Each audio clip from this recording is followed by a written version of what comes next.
Alright everybody, welcome back to Culz Book Reviews. Today we're checking out Fatal Crossing, the mysterious disappearance of NWA Flight 2501 and the quest for answers. A true story. This is written by Valerie Van Heest, and I did pick this one because the anniversary of the disappearance/crash is coming up later this week, as the airplane did go missing on June 23rd, 1950. Now, this is a super tragic story, as 58 people, that being 55 passengers, 3 crewmen, did lose their lives that day, which then spiderwebs obviously onto friends and family, fiancés, children, parents. I mean, it's just such a big tragedy. At the time, it did claim the unfortunate record of the worst airline disaster of its time, and it's truly just a terrible tragedy. We'll get into the book, and I found this one thanks to Expedition Unknown with Josh Gates. You guys watching the channel know we love Josh Gates on here, and he did an episode. Valerie was in there. That's how I found out about the book, and I picked it up because I wanted to not only learn more about it, but try to keep the people that lost their lives that day, their memories alive and going, and recommend this book if it was good. And speaking of that, let's get into it. Alright, so let's check out the cover of the book itself. Up top, you can see a terrific book, in-depth and intriguing, by Clive Cussler. And you guys should recognize that name. Like, Clive wrote so many books in his lifetime about different adventures, including some of his personal own. So, yeah, we'll definitely have to cover some of his in the future. Moving down the cover, you get Fatal Crossing with the airplane making the T. You get the subtitle, The Mysterious Disappearance of NWA Flight 2501 and the Quest for Answers, a True Story. Here you get a picture of that Northwest Airlines 2501 flying into the storm. I mean, you can see the water. Also, you can see that this one won a award, Independent Publisher Book Award Silver. And then down there, V.O. Van Heest. On the side, you get in-depth editions, Fatal Crossing, Mysterious Disappearance, and then the author's name again. You flip it over to the back, and obviously you're going to get a little bit of the backstory, when it happened. You also get pictures of the people that were on the airplane as well. And then there's the ISBN for you guys. Now, the book does wrap up at 318 pages.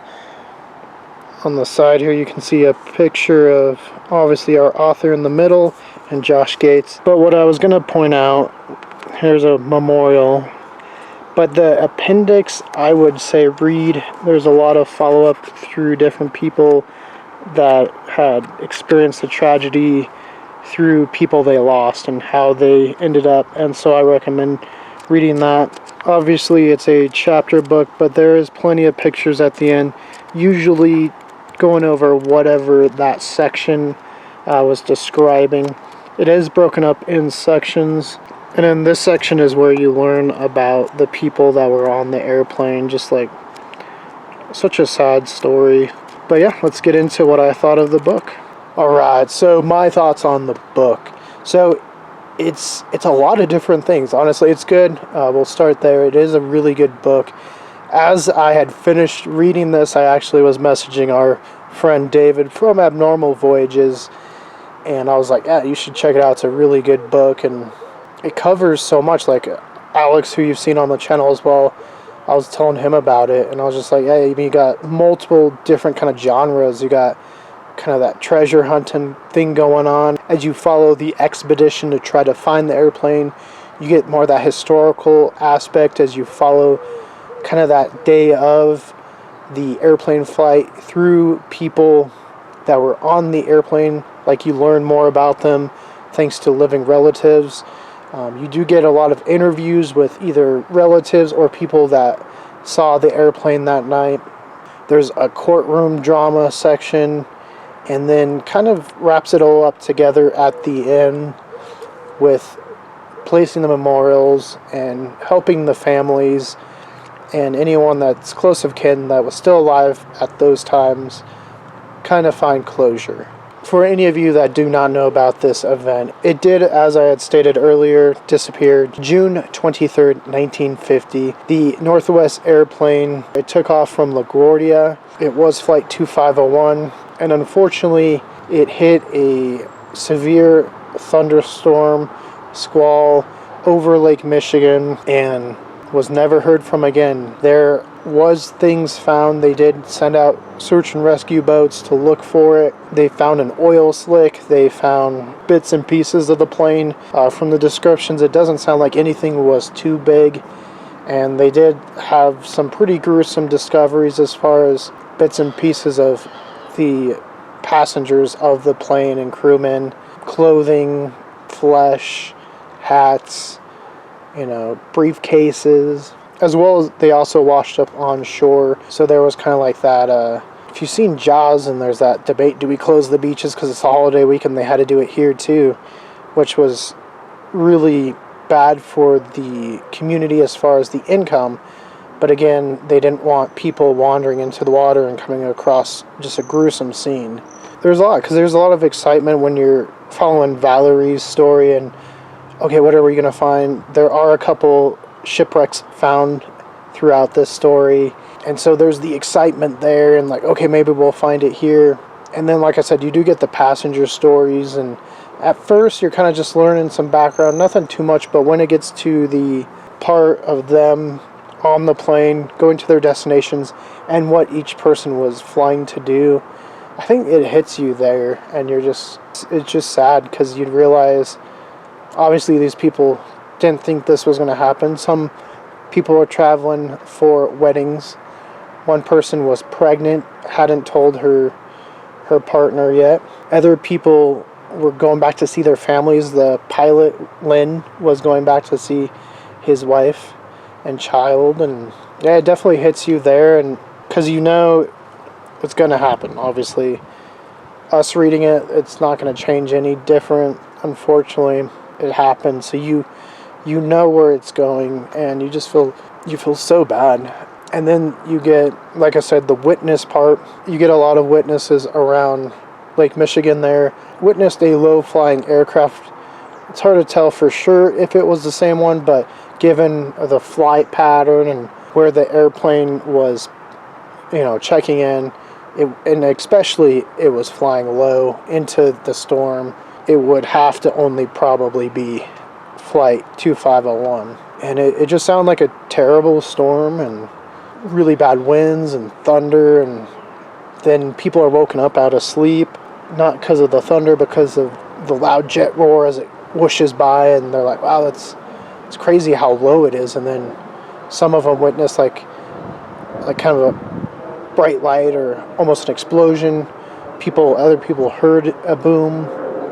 There are also recollections about how it affected their family members. You got parts in here where the living descendants would talk about the accident, just how much it affected them throughout their life. And so obviously that's very tragic.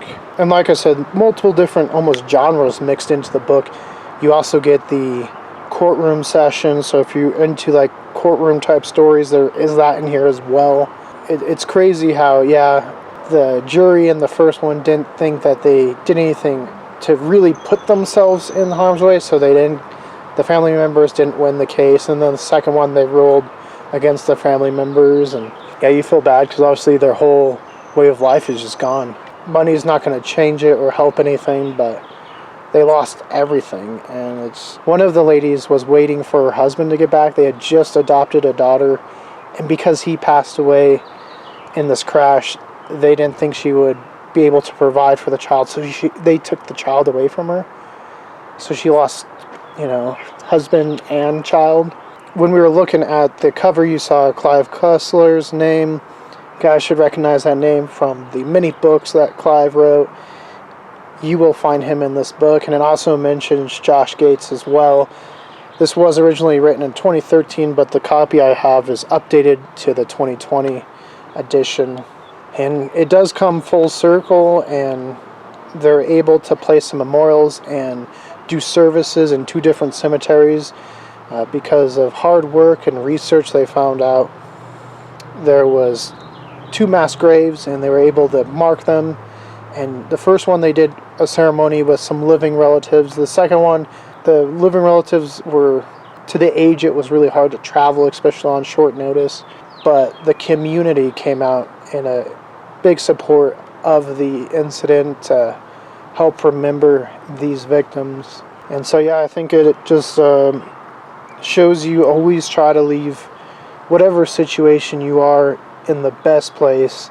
Never leave a situation on a bad note, or don't leave on an argument, because life is so precious. And that's one thing I think you'll take away.